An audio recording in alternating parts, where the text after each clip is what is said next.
अक्सर आप लोग डिबेट पे देखते होंगे, हमेशा जनसंख्या की बातें होती है।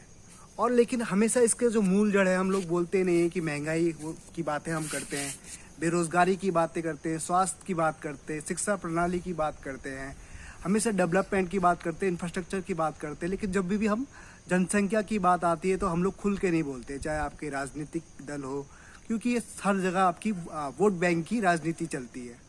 और लेकिन अगर सही शब्दों में और साफ साफ शब्दों में कहा जाए तो यही आपकी मूल समस्या है। क्योंकि हर साल हमारे करीबन 1 से 1.5 करोड़ हमारी जनसंख्या बढ़ जाती है। दैट रेट इतनी होती नहीं है, और दैट रेट से इतना मतलब नहीं है। आप ये सोचिए कि आप बेरोजगारी की आप बात करते हो, करीबन 10 लाख लोग हमारे हमेशा ग्रेजुएट्स निकलते हैं एक साल में, और उससे पहले कि आपके 10 लाख लोग पहले से होते हैं, तो आप कितनी गवर्नमेंट नौकरियों को पैदा करेंगे। आप देख लीजिए, करीबन 140 करोड़ की हमारी जनसंख्या है। अभी हमारा 2021 का सेंसेक्स अभी लागू हुआ ही नहीं है, और हम ऐसे एक ही बात करते हैं कि रोजगारी है, बेरोजगारी है, भूखमरी है।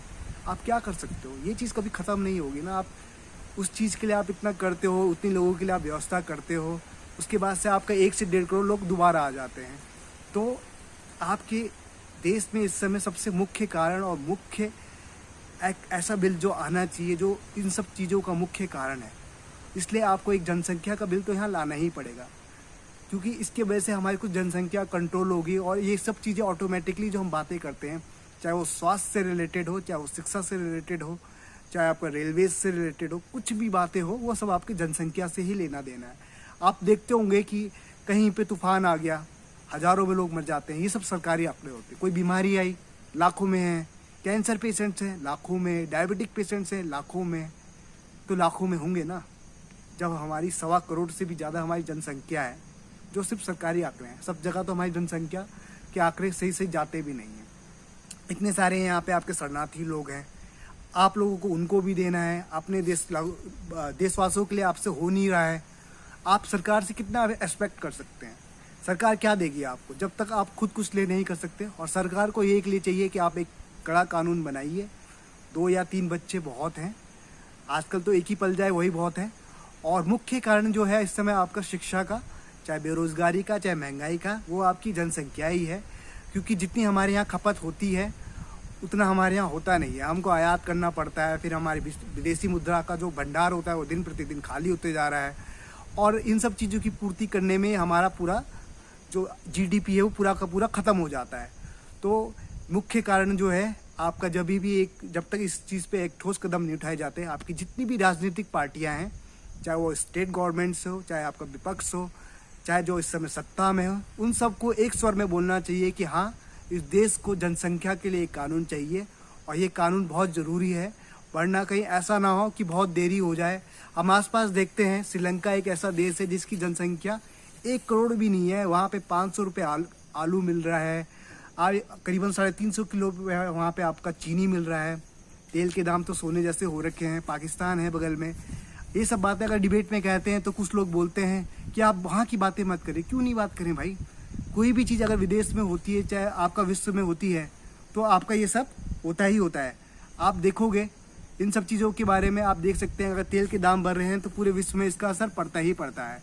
तो ऑब्वियसली अगर श्रीलंका में पड़ रहा है तो हमारे भारत में भी पड़ेगा। पेट्रोल के दाम बढ़ेंगे ही बढ़ेंगे। ये सरकार के हाथ में नहीं है। ये तो बहुत अच्छी बात है कि इतना कुछ अभी कंट्रोल में है, स्थिति बिगड़ी नहीं है।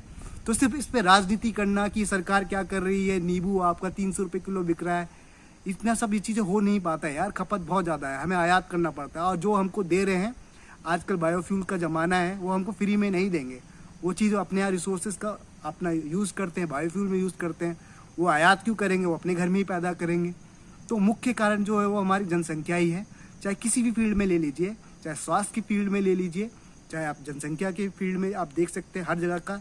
आप सड़कों पे जाएंगे, हमेशा जाम की स्थिति बनी रहती है। आप रेलवेज में जाएंगे, आपको कभी भी टिकट सही टाइम पे नहीं मिलता है। हम बोलते हैं हमेशा वेटिंग चल रहा है। एक सीज़न की बात नहीं है, ठंड में चले जाइए, ठंड में कहीं घूमने जा रहे हैं वहाँ पे भी यही स्थिति है।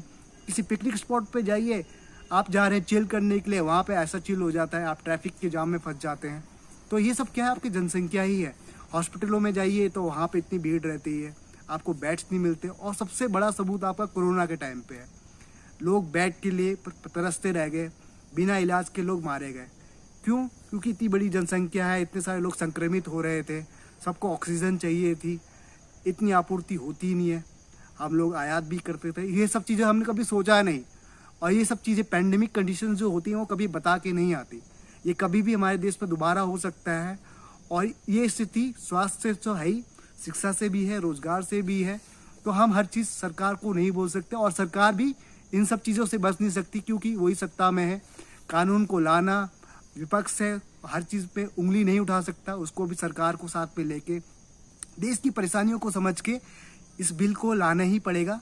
क्योंकि ये सब जब छोटे छोटे जो देश जिनकी जनसंख्या अभी कोई खास है भी नहीं, वो ये सब चीज़ें समझ रहे हैं, तो हमको भी कुछ सीखना चाहिए। चाहे हमारा आजकल माहौल जो हमारे श्रीलंका में हो रहा है, बांग्लादेश में हो रहा है, अफगानिस्तान में आप देख ही रहे हैं कैसी स्थिति है। तो ये देश की स्थिति ऐसी हो सकती है अगर हमने आने वाले समय में कुछ किया नहीं। तो आज के लिए इतना ही। जय हिंद, जय भारत।